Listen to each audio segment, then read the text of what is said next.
ओम नमो भगवते वासुदेवाय।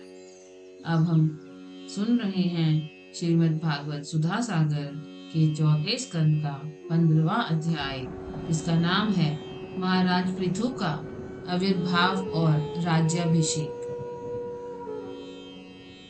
श्री मैत्री जी कहते हैं, विदुर जी, इसके बाद ब्राह्मणों ने पुत्रहीन राजा वेन की भुजाओं का मंथन किया। तब उनसे एक स्त्री पुरुष का जोड़ा प्रकट हुआ। ब्रह्मवादी ऋषि उस जोड़े को उत्पन्न हुआ देख और उसे भगवान का अंश जान बहुत प्रसन्न हुए और बोले। ऋषियों ने कहा, यह पुरुष भगवान विष्णु की विश्व पालिनी कला से प्रकट हुआ है और यह स्त्री उन परम पुरुष की अनपायिनी, कभी अलग ना होने वाली शक्ति लक्ष्मी जी का अवतार है। इनमें से जो पुरुष है वह अपने सुयश का प्रथम विस्तार करने के कारण परम यशस्वी पृथु नामक सम्राट होगा। राजाओं में यही सबसे पहला होगा।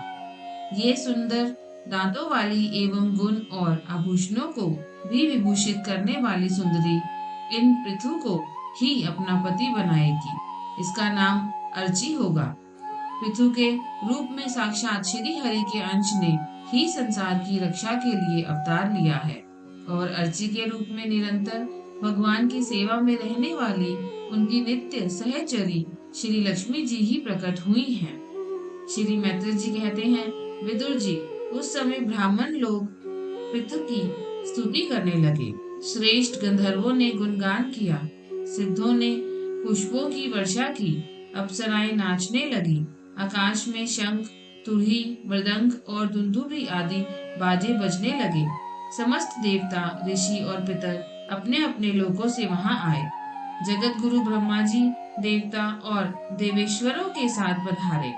उन्होंने वैन कुमार पृथु के दाहिने हाथ में भगवान विष्णु की हस्त रेखाएं और चरणों में कमल का चिन्ह देखकर उन्हें श्री हरि का ही अंश समझा, क्योंकि जिसके हाथ में दूसरी रेखाओं से बिना कटा हुआ चक्र का चिन्ह होता है वह भगवान का ही अंश होता है। वेदवाणी ब्राह्मणों ने महाराज पृथु के अभिषेक का आयोजन किया। सब लोग उसकी सामग्री जुटाने में लग गए।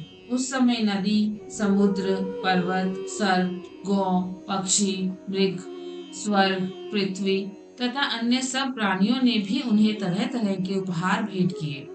सुंदर वस्त्र और आभूषणों से अलंकृत महाराज पृथु का विधिवत राज्याभिषेक हुआ। उस समय अनेकों अलंकारों से सजी हुई महारानी अर्ची के साथ वह दूसरे अग्निदेव के सदृश जान पड़ते थे।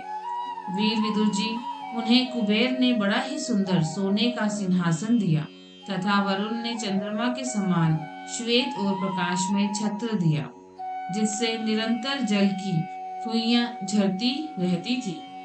वायु ने 2 चंवर, धर्म ने कीर्तिमयी माला, इंद्र ने मनोहर मुकुट, यम ने दमन करने वाला दंड, ब्रह्मा ने वेदमय कवच, सरस्वती ने सुंदर हार, विष्णु भगवान ने सुदर्शन चक्र, विष्णु प्रिया लक्ष्मी जी ने अविचल संपत्ति, रुद्र ने 10 चंद्राकार चिन्हों से युक्त कोश वाली तलवार, अंबिका जी ने 100 चंद्राकार चिन्हों वाली ढाल, चंद्रमा ने अमृतमय अश्व, त्वष्टा ने सुंदर रथ, अग्नि ने बकरे और गौ के सिंगों का बना हुआ सुदृढ़ धनुष, सूर्य ने तेजोमय बाण, पृथ्वी ने चरण स्पर्श मात्र से अभिष्ट स्थान पर पहुंचा देने वाली योगमयी पादुकाएं, आकाश के अभिमानी भो देवता ने नित्य नूतन पुष्पों की माला, आकाश विहारी सिद्ध गंधर्वादिनी ने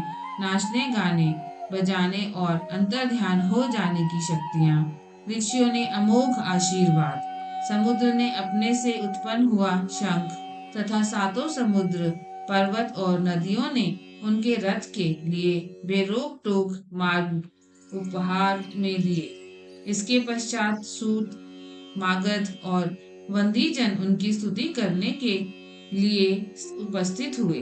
तब उन स्तुति करने वालों का अभिप्राय समझकर वैन पुत्र परम प्रतापी महाराज पृथु ने हंसते हुए मेघ के समान गंभीर वाणी में कहा।